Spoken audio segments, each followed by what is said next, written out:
Hey, and come check us out at humblenorthamerica.com for all your Dad and Change podcast needs. Come see what else we got going on in our humble world, and don't forget to follow us on Dad and Change at YouTube, Instagram, and wherever else you get your podcasts. Rick Wild and Black, old school, calling me back. Rack the slide, dump the mic, and pack the Mac, and my smile, right? Give me a pin, never the gin, never the... So think about this. How much influence does your own paternal relationship, your relationship with your father, factor into how you parent? I mean, I was born, my parents were married, my father left under some sort of circumstances that I'm not necessarily familiar with.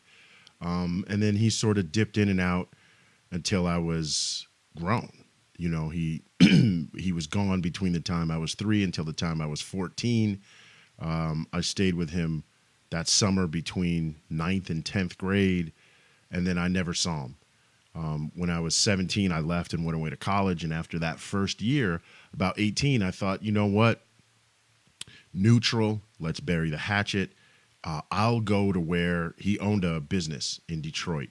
And I worked there that summer that I stayed with him. So I decided, well, I'll show up during the business. It's business hours. I know I can catch him there. It's sort of neutral ground. It's not his house. I work there as well.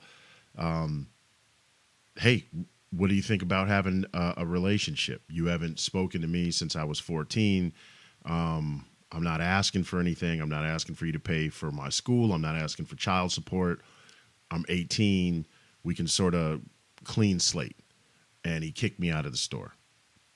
When I was 20, a buddy of mine came with me to Michigan to watch my sister graduate from high school. I said, hey, let's take a detour, run to my father's shop. I figured, well, maybe I shocked him. I'm 18. I just showed up sort of unannounced, offering this plan. I'll try one more time. I hadn't spoken to him since. And I went into the store, basically the same thing, kicked me out of the shop. And later, what I realized is the buddy that was with me was telling me the story of his view of that. He had an estranged father as well. He said, I didn't think anybody could be as bad as my father. And he said, I didn't know what to do when I watched that. I felt so sorry for you. I didn't know whether we should jump over the counter and beat your father up or cry or what. And he said, the thing that you did was the most appropriate response, which was, and I asked, well, what are you talking about? And he said, you just said, have a nice day, and left. And that's kind of how I operated with him. And then I put him on the back burner. I went on about my day. And over the course of the next 15 years, I'd get text messages from his wife or his cousins or his best friends. Hey, your father loves you and he thinks about you. And I could think this. I'm not hard to find because you people found me. I'm on whatever social media platform was appropriate at the time. How come he's not reaching out? And what I learned was that's never going to be me. I didn't understand how you could have a son who looks like you, who moves like you, who you don't participate with. I didn't understand, how do you get a next wife? When you talk about your history and your story and, hey, well, where'd you grow up? Did you go to high school? Have you ever been married before? Do you have any kids? What's your answer? Yes, I have multiple children, 2 of which I don't speak to. Do you tell the story that the mother blocked you from that? Because I'm grown by the time you get married, right? You knew where I was. I offered twice to be a member of your family and be a participant in your life. Do you say, well, I rejected him, I don't like him? What's your answer? I never wanted to have to struggle with that part. I figured if I was adult enough to have children, especially later in my life, as I move forward, 30, 40, almost 50, it's not hard.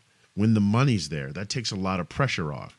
You have to have the patience and the maturity to be able to deal with the mother, to be able to settle whatever scenario is in front of you, to be able to communicate correctly for the good of the children. I didn't get that. My father My father died when I was 37 or so, and I felt no guilt.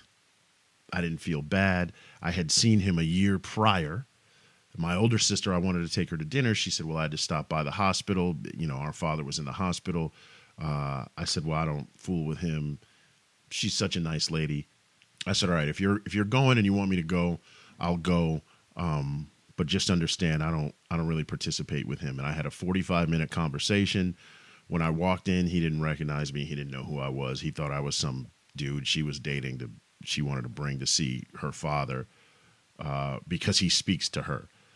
And that was it. And at the end, I never said, okay, we'll see you later, or let's switch numbers, or I'll come back at another point. I just said, well, nice talking to you. Have a good day.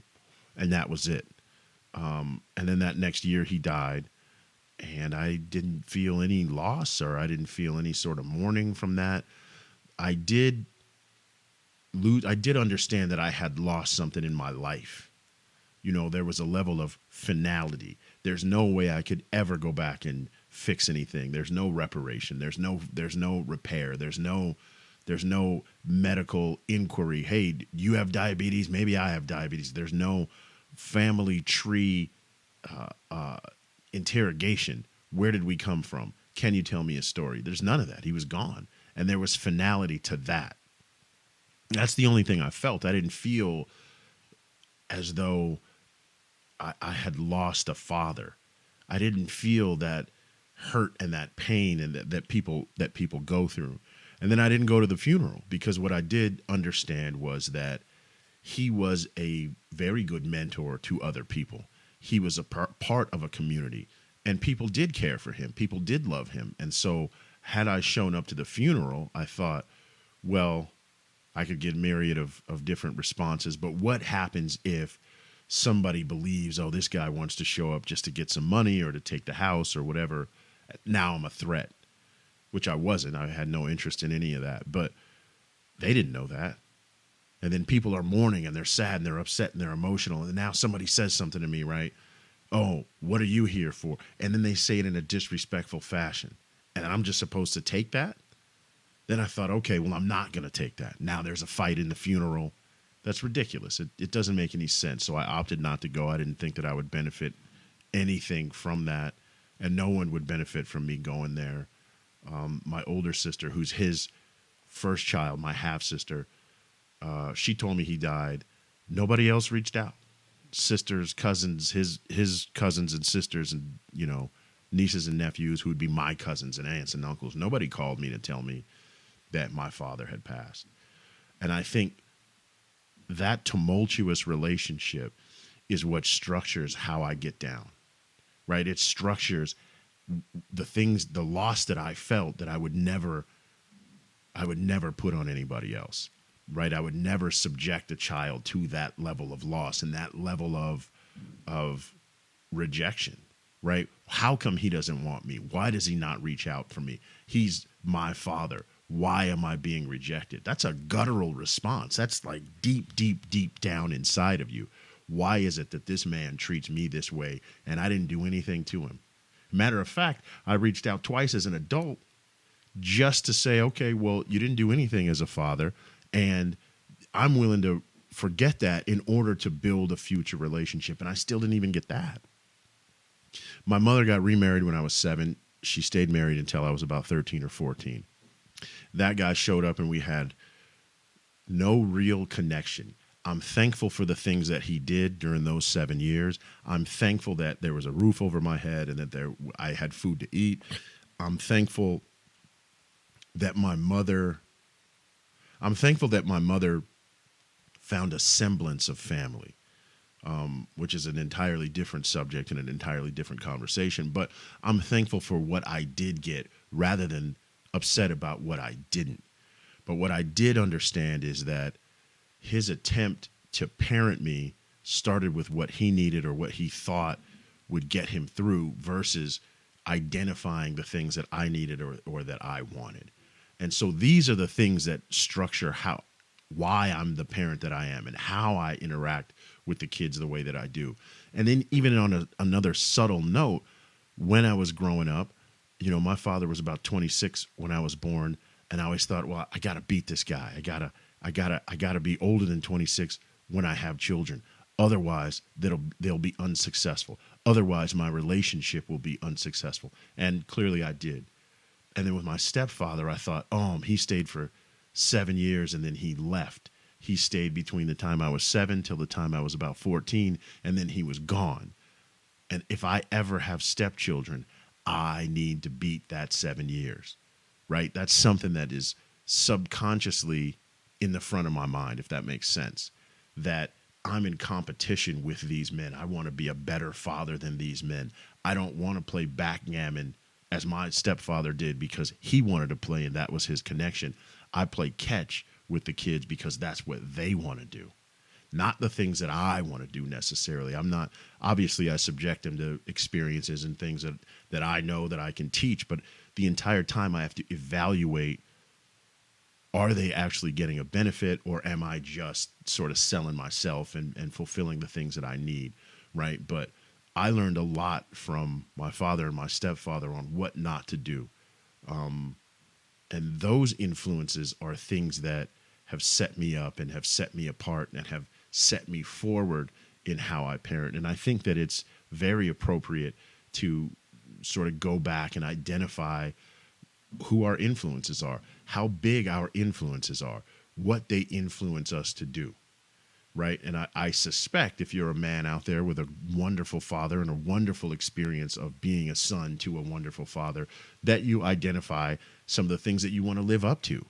If you are out there without a father, you identify and adopt archetypes that make sense to you. The Cosby Show, Family Matters, whatever it is that you're watching as a child, you go, that's the dad that I want, and that's the dad that I'm going to be. If you're a father that had, or if you're a son that had a horrible father experience in your life, you identify what the negatives are and then avoid those, right? In an attempt to rework your world, rework your life. And I suspect that all of us intermittently and subconsciously are gauging our fatherhood against our fathers, right? And they are stellar influences in our lives. I think if we were more conscious of the things that we were looking at and of the influence that we had, we may be able to fine-tune our successes and let go of some of the issues that we have.